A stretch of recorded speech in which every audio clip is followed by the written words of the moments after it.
以下係介紹點樣透過醫健通登記牙科街症服務，目的係節省登記嘅時間，同時亦可以避免錯誤輸入申請者嘅個人資料。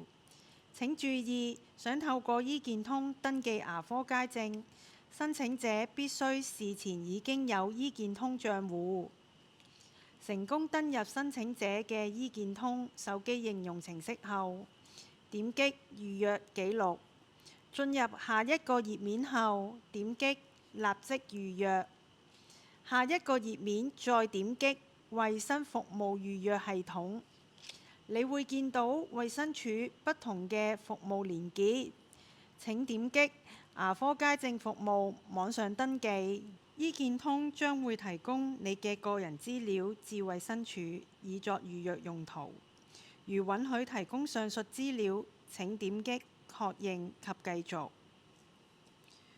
再點擊確認，你就會離開醫健通並前往牙科街症服務登記系統。開啟登記系統後，你會見到牙科街症服務嘅簡介。閱讀後請點擊繼續。進入主頁後，請查看一下你明天想睇牙嘅牙科街症診所今日係咪可以登記。想預約就點擊登記抽籤。系統會顯示牙科街症服務條款及細則。閱讀後如同意條款及細則，請剔選同意以上條款及細則。請點擊確認就會進入登記頁面。而家開始，你會有20分鐘時間遞交登記。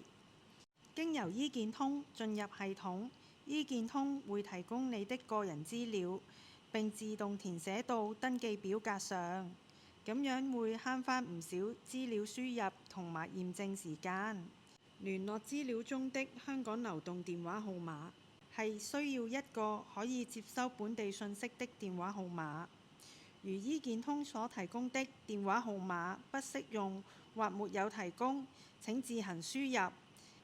而短訊語言會自動按當前網站嘅語言嚟做設定，如有需要可重新選擇。請排列診所優先意願，最少揀1間，最多揀3間，用嚟抽籤。